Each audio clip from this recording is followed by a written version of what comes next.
Diam-diam, Ajax menciptakan striker masa depan Belanda. Badan berotot 99% kekar seperti Seedorf. Stamina kuda ala Edgar Davids. Speed cepat ala Kluivert. Insting mencetak gol ala Nistelrooy. Kepintaran membuka ruang ala Dennis Bergkamp. Kurang lengkap apalagi coba? Berikut kisahnya.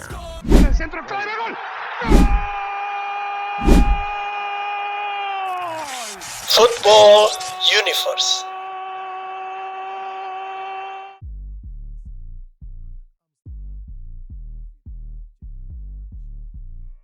Brian Brobby lahir di Amsterdam, kota yang sudah lama menjadi pabrik talenta sepak bola Eropa. Dia memiliki darah campuran Ghana Belanda dan sejak kecil sudah menyukai sepak bola. Karena bakatnya, dia kemudian dimasukkan orang tuanya ke Akademi Sepak Bola AFC atau Amsterdam Football Club. Ini adalah sebuah klub sepak bola yang bermain di kasta ketiga Liga Belanda.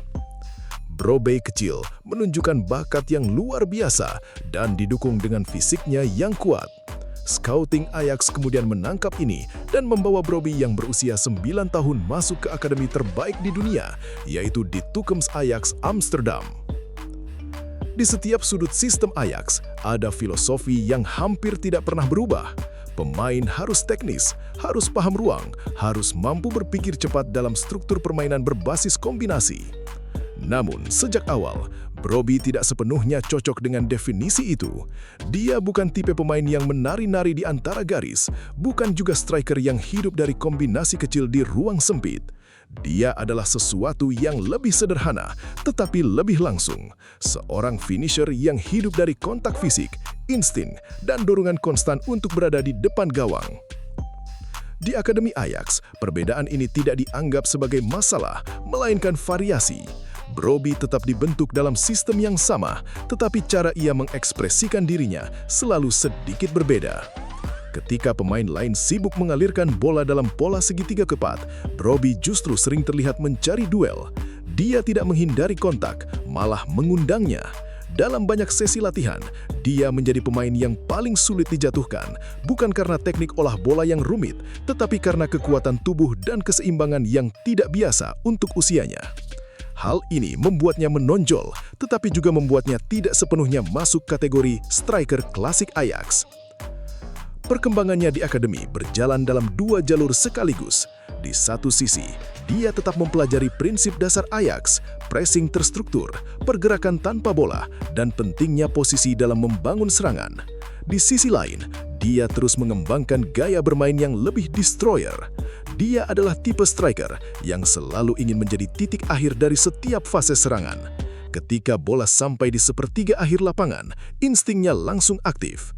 Tidak ada jeda panjang untuk berpikir, hanya ada dorongan untuk menyelesaikan peluang. Ketika akhirnya menembus tim utama Ajax pada musim 2020-2021, Brobby membawa identitas itu ke level profesional. Debutnya bukan hanya simbol promosi akademi, tetapi juga pernyataan bahwa Ajax sedang menghasilkan tipe striker yang berbeda dari generasi sebelumnya. Dalam pertandingan-pertandingan awalnya, dia langsung menunjukkan karakter yang jelas, agresif di kotak pertahanan, berani dalam duel udara, dan tidak ragu untuk mengambil ruang yang paling berbahaya. Dia tidak selalu terlihat elegan, tetapi selalu efektif dalam momen krusial. Namun, di balik awal yang menjanjikan itu, muncul pertanyaan besar tentang arah kariernya. Ajax adalah sistem yang sangat spesifik dan tidak semua pemain bisa berkembang optimal di dalamnya. Brobby mulai berada di persimpangan antara bertahan sebagai produk sistem Ajax atau mencari lingkungan lain yang bisa menguji dimensinya sebagai striker murni. Keputusan itu akhirnya membawanya keluar Amsterdam untuk pertama kalinya secara serius menuju Bundesliga bersama RB Leipzig.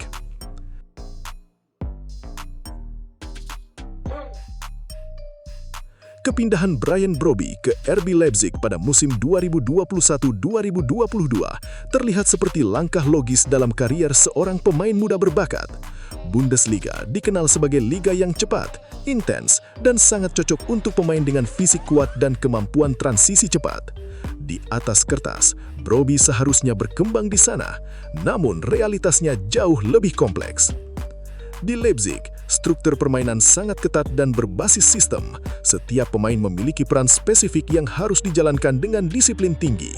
Striker tidak hanya bertugas mencetak gol, tetapi juga harus menjadi bagian aktif dari pressing kolektif, rotasi posisi, dan struktur build-up yang sangat terorganisir.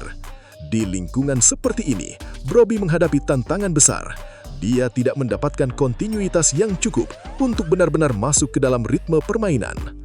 Minimnya menit bermain membuatnya sulit membangun momentum.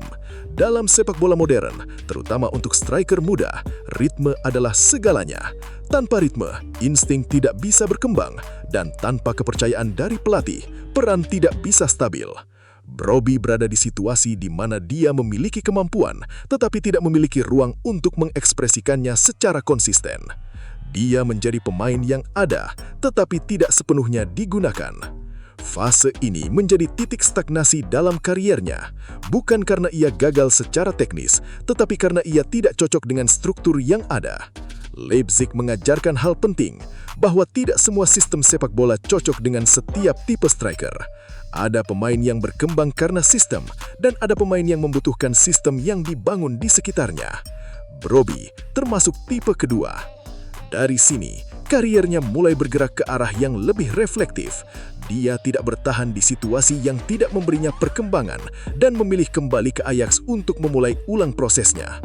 Namun kali ini, dia bukan lagi talenta mentah. Dia adalah pemain yang sudah merasakan kerasnya kompetisi di luar sistem yang familiar.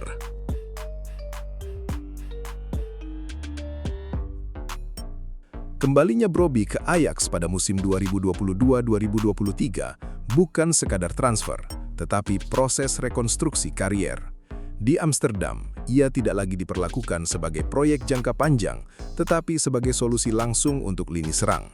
Ajax memahami bahwa mereka tidak hanya mendapatkan kembali pemain muda, tetapi striker yang sudah pernah diuji di lingkungan berbeda. Perubahan paling terlihat adalah dalam efisiensi permainannya. Jika sebelumnya Brobbey sering mengandalkan kekuatan mentah dan insting, kini ia mulai bermain dengan lebih terukur. Ia lebih cepat dalam mengambil keputusan, lebih sadar terhadap posisi bek lawan, dan lebih efisien dalam penyelesaian akhir. Ia tidak lagi mencoba melakukan terlalu banyak hal, tetapi fokus pada hal yang paling penting, mencetak gol dan menciptakan ruang. Dalam struktur serangan Ajax, ia berfungsi sebagai titik referensi utama. Bola sering diarahkan kepadanya dalam situasi build-up, bukan hanya untuk dilanjutkan, tetapi untuk menghubungkan fase permainan. Ia menjadi penghubung antara lini tengah dan lini depan, sekaligus target akhir dari banyak serangan. Peran ini membuatnya semakin matang secara taktis. Di periode ini, Brobbey mulai membangun reputasi sebagai striker utama Ajax. Ia tidak lagi dilihat sebagai eksperimen, tetapi sebagai pemain inti yang memberikan stabilitas di lini depan. Namun, perkembangan mengesankan di Ajax ini bukanlah titik aman dari perjalanannya. Justru di titik ini, ia mulai mencari tantangan baru dan memasuki fase yang lebih keras, sepak bola Inggris.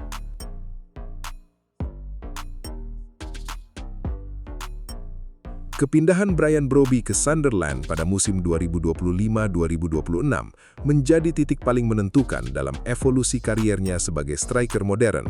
Jika Ajax membentuk fondasi teknisnya dan Leipzig menguji batas adaptasinya, maka Inggris melalui Sunderland menjadi tempat di mana semua aspek itu dipaksa bekerja secara simultan di bawah tekanan yang konstan. Ini bukan lagi lingkungan pengembangan talenta, tetapi lingkungan kompetisi murni, di mana setiap pertandingan adalah ujian fisik, mental, dan konsistensi. Sejak awal Brobbey dihadapkan pada realitas sepak bola Inggris yang sangat berbeda.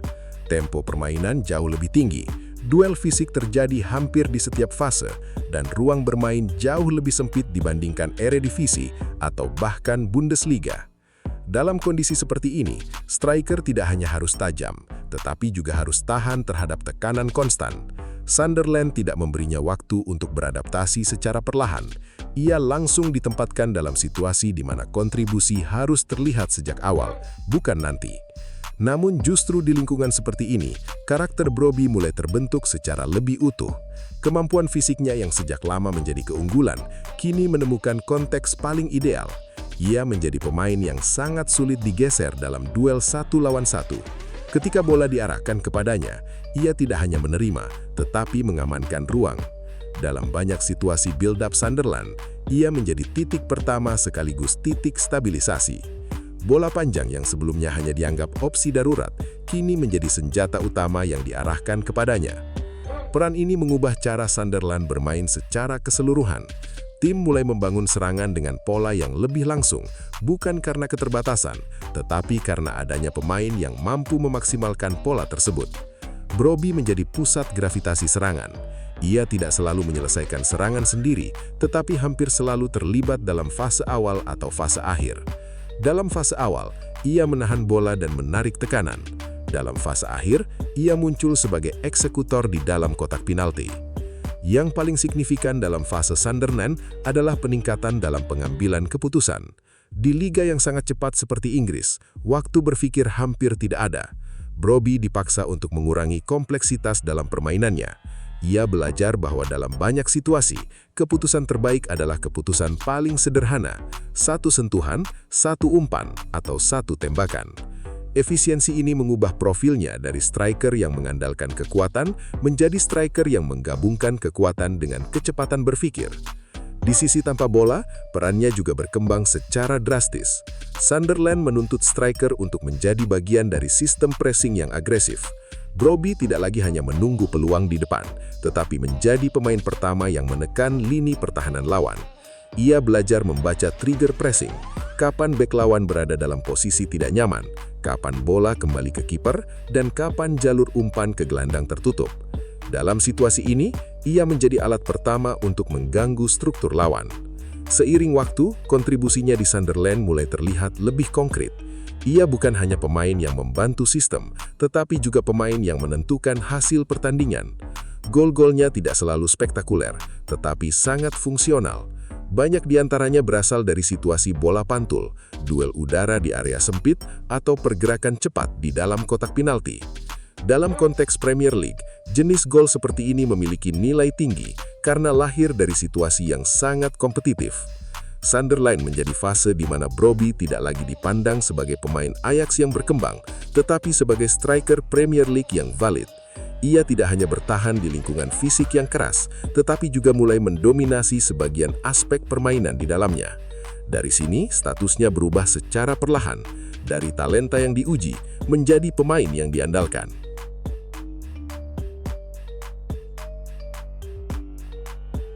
Perkembangan di level klub kemudian membuka pintu yang lebih besar. Timnas Belanda. Dalam struktur oranye, persaingan di lini depan selalu ketat, dan setiap striker yang masuk ke dalam sistem harus mampu memberikan nilai lebih dari sekedar kemampuan mencetak gol. Mereka harus bisa beradaptasi dengan berbagai pendekatan taktis, dari penguasaan bola dominan hingga transisi cepat. Brobbey masuk ke timnas Belanda melalui jalur yang bertahap. Ia terlebih dahulu menonjol di level usia muda Belanda, U15, U21, di mana karakter fisiknya sudah menjadi pembeda sejak awal. Namun ketika naik ke level senior, tantangannya berubah secara signifikan. Ia tidak lagi hanya bersaing dengan bek lawan, tetapi juga dengan sejarah panjang striker Belanda yang memiliki profil berbeda-beda. Teknis, kreatif, atau target man klasik. Di tengah spektrum itu, Brobbey muncul sebagai tipe baru. Ia bukan playmaker seperti Depay, bukan target man tradisional seperti Weghorst, dan bukan finisher murni yang hanya hidup dari peluang. Ia adalah hybrid striker modern yang menggabungkan ketiganya dalam proporsi yang berbeda. Dalam sistem Belanda, ia digunakan sebagai opsi yang memberikan dimensi berbeda tergantung kebutuhan pertandingan. Brobbey memiliki badan berotot kekar seperti Seedorf, stamina kuda ala Edgar Davids, speed cepat ala Kluivert, insting mencetak gol ala Nistelrooy, dan kepintaran membuka ruang ala Dennis Bergkamp. Dia adalah tipikal striker modern Belanda yang bermain tanpa ampun. Dalam fase menyerang, perannya sangat jelas. Ia menjadi titik referensi dalam build-up ketika Belanda membutuhkan jalur progresi vertikal. Bola diarahkan kepadanya untuk menghubungkan lini tengah dan lini depan. Dalam situasi ini, kemampuan hold-up play menjadi sangat penting. Ia tidak hanya menahan bola, tetapi juga mengatur tempo kecil dalam transisi serangan, memberi waktu bagi gelandang untuk naik dan winger untuk masuk ke area berbahaya. Kekuatan badan yang dimilikinya memberikan dia nilai tambah karena sangat sulit bek-bek lawan bisa merebut bola ketika ditahan olehnya. Dalam fase tanpa bola, kontribusinya tidak kalah penting. Sistem pressing Belanda sangat bergantung pada striker yang mampu menjadi pemicu pressing pertama. Brobbey menjalankan peran ini dengan intensitas tinggi. Ia menutup jalur distribusi lawan, memaksa mereka bermain lebih cepat, dan seringkali menciptakan situasi di mana bola bisa direbut di area tinggi. Ini menjadikannya bukan hanya striker ofensif, tetapi juga bagian dari struktur defensif tim. Secara taktis, profilnya dalam konteks expected goals menunjukkan karakter yang sangat spesifik. Ia tidak menghasilkan banyak tembakan dari luar kotak penalti, tetapi sangat efektif dalam situasi dengan probabilitas tinggi. Sebagian besar peluangnya datang dari cutback, bola pantul, atau situasi chaos di dalam kotak penalti. Pola ini menunjukkan bahwa ia bukan striker yang menciptakan peluang sendiri dalam volume besar, tetapi striker yang selalu berada di posisi optimal ketika peluang muncul. Kemampuan Brobbey ini dia tunjukkan sangat jelas ketika Belanda melawan Swedia di Piala Dunia 2026. Dua golnya sangat membantu Oranye untuk bisa menang besar 5-1. Di sini Brobbey menunjukkan bahwa cara dia bermain sangat simpel dan efektif. Di tim nasional, Brobbey menjadi simbol evolusi striker Belanda modern. Ia tidak menggantikan tradisi lama, tetapi memperluas definisinya.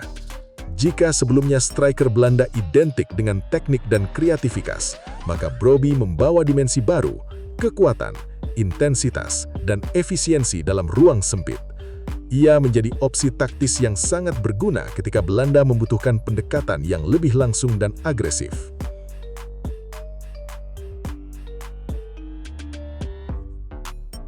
Perjalanan Bryan Brobbey tidak pernah linear. Ia tidak berkembang melalui satu jalur yang mulus, tetapi melalui serangkaian fase yang masing-masing membentuk lapisan berbeda dalam identitasnya. Ajax memberinya fondasi teknis dan insting awal sebagai striker. Leipzig mengajarkannya bahwa sistem bisa menjadi batas jika tidak cocok dengan karakter pemain. Sunderland memaksanya menjadi lebih kuat, lebih cepat berpikir, dan lebih efisien dalam setiap keputusan. Tim nasional Belanda kemudian menjadi ruang di mana semua elemen itu diuji dalam konteks tertinggi. Jika dilihat secara utuh, Brobbey bukan sekedar produk akademi atau hasil transfer antar klub. Ia adalah sintesis dari beberapa sistem sepak bola Eropa yang berbeda, yang akhirnya membentuk satu profil striker modern yang kompleks. Ia tidak hanya mencetak gol, tetapi juga mempengaruhi cara tim bermain, baik dalam fase menyerang maupun bertahan. Dalam sepak bola modern, pemain seperti Brobbey menunjukkan pergeseran definisi striker itu sendiri. Striker tidak lagi hanya diukur dari jumlah gol, tetapi dari kontribusi struktural mereka terhadap tim. Brobbey adalah contoh bagaimana seorang pemain bisa berkembang melalui kegagalan, adaptasi, dan konsistensi dalam lingkungan yang berbeda-beda. Dan dari Amsterdam hingga Sunderland, narasi itu akhirnya mengarah pada satu kesimpulan sederhana. Ia bukan striker yang dibentuk oleh satu sistem perfect, tetapi striker yang ditempa oleh berbagai sistem yang tidak selalu sempurna, dan justru disitulah nilainya terbentuk. Kini semua mata dunia menanti penampilan Brobbey berikutnya di Piala Dunia. Apakah dia bisa mengantarkan Belanda melangkah jauh sampai juara? Menarik untuk dinantikan.